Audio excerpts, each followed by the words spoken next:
The House I Grew Up In by Jordan Dickerson. Soren ambled out of the lush green forest, shoeless and swinging his empty bucket. He reached a babbling brook and dipped his bucket into it to collect water when something curious caught his ear. Soren looked around wildly, trying to pin the source of a hum that kept growing louder.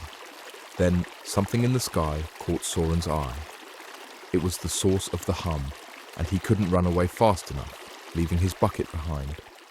A shack, surrounded by an assortment of junk, sat on a little farm, somewhere in the lush green forest. Inside, Soren's mother was trying to feed Soren's little brother Kai when Soren burst in, causing the door to slam against the wall. The commotion caused Soren's little sister Mira to wake from her nap and break into a crying fit. "Soren!" said his mother, while rushing over to pick up the crying Mira.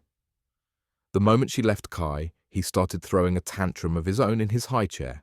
Soren's mother picked up Mira and brought her over to Kai, while saying to Soren, "Why would you do that?" "Mom, no, you don't understand," replied Soren. "And where's the water you're supposed to be getting?" said Soren's mother. "You better go get it before your father gets home." "There was something in the sky," said Soren, holding his hands as high as he could above his head. "But it wasn't a bird. I mean, it was flying and had wings, but it wasn't moving. It was just floating. And the sound it made, it was like this hum. It looked really far away. If it was close, oh my God, it would have been huge." Soren's mother stared at him, her eyes wide in search of what to do next, ignoring her two small whining children next to her. Soren asked her, "What do you think it was?" "A dragon. I know dragons aren't real, but what else could it be? I'm sorry I didn't get the water, but that thing came out of nowhere, and I thought it was going to eat me." That night, Soren's parents, thinking all their children were fast asleep, snuck outside. Soren was pretending to sleep, and he crept over to the window to eavesdrop on their conversation. "He knows," said Soren's mother. "He doesn't know shit," replied Soren's father.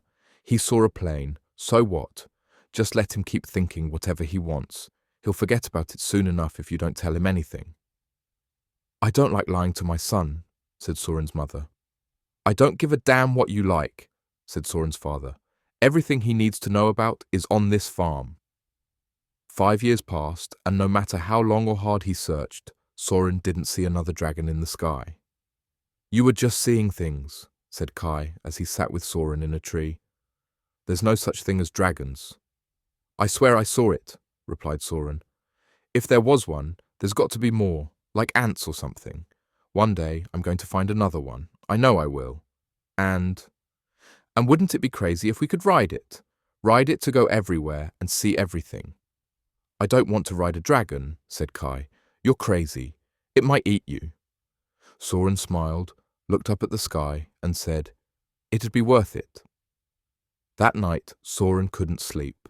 He couldn't stop thinking about what he said to Kai earlier in that tree.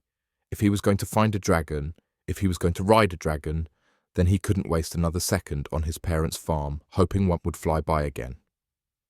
While everyone else in the shack continued to sleep, Soren packed a sack with the few clothes he had and some food.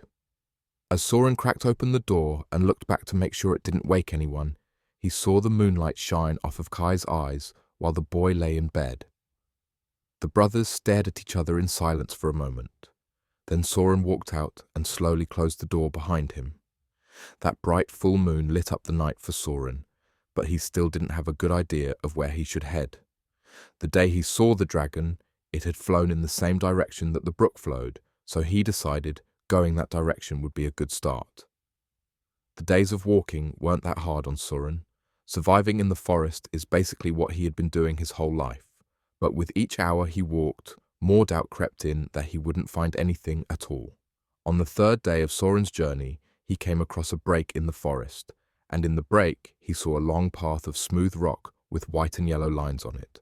Soren figured that such a thing could only be created by a dragon, so he decided to stay on this odd path. It was still morning, so he chose to go in the direction where the sun would set in the evening. While continuing down the path, Soren began to hear a muffled hum, causing him to look around wildly. Could this be it? Another dragon approaching? Maybe it would be the same one he saw all those years ago. Despite his pounding heart and the cartwheels going on in his stomach, Soren forced himself to stay standing in the middle of the path, looking up and holding his arms out to get the creature's attention. What he saw shocked him more than if he had seen 10 dragons in the sky. A beast was on the path, charging towards him. Soren's steadfast courage turned into paralyzing fear, and the beast was moving so fast there was nothing he could do but let whatever was going to happen, happen. The beast honked and squealed. When it reached Soren, it slid around him and came to a stop. To Soren's surprise, the beast looked more like his shack close-up, with windows, lights, and metal. To Soren's greater surprise, the side of the beast popped open, and an angry man emerged. "What the hell is your problem, you idiot? Were you trying to get us both killed?" yelled the man, approaching Soren. Soren, realizing his hands were still out, put them down by his sides, but he couldn't slow down his heavy breathing, and he couldn't think of a word to say. The man's fury began to fade as he continued to glare at Soren, and he said, "I'm just saying, you shouldn't stand in the road like that. Someone could get hurt." "Are you all right, kid? Do you need some help?" The man managed to convince Soren to get inside the beast, and Soren couldn't believe what he was experiencing. The beast wasn't a beast at all. It was a machine. Being inside was like being in a small shack, and it was carrying Soren past the trees faster than he ever knew he could go. "So your parents and your siblings are going to be all right back in the forest?" asked the man, breaking Soren's amazement. "Yes," said Soren. "Then why did you leave them behind?" said the man. As if by reflex, Soren replied, "Because I want to fly." 20 years later, Soren was a pilot for JetView Airlines, had a beautiful wife, a son, and a daughter. While playing catch with his boy in the backyard of his picturesque home, Soren said to his son, "Be careful not to hit the house." "A ball can't make the house fall down," replied Soren's son.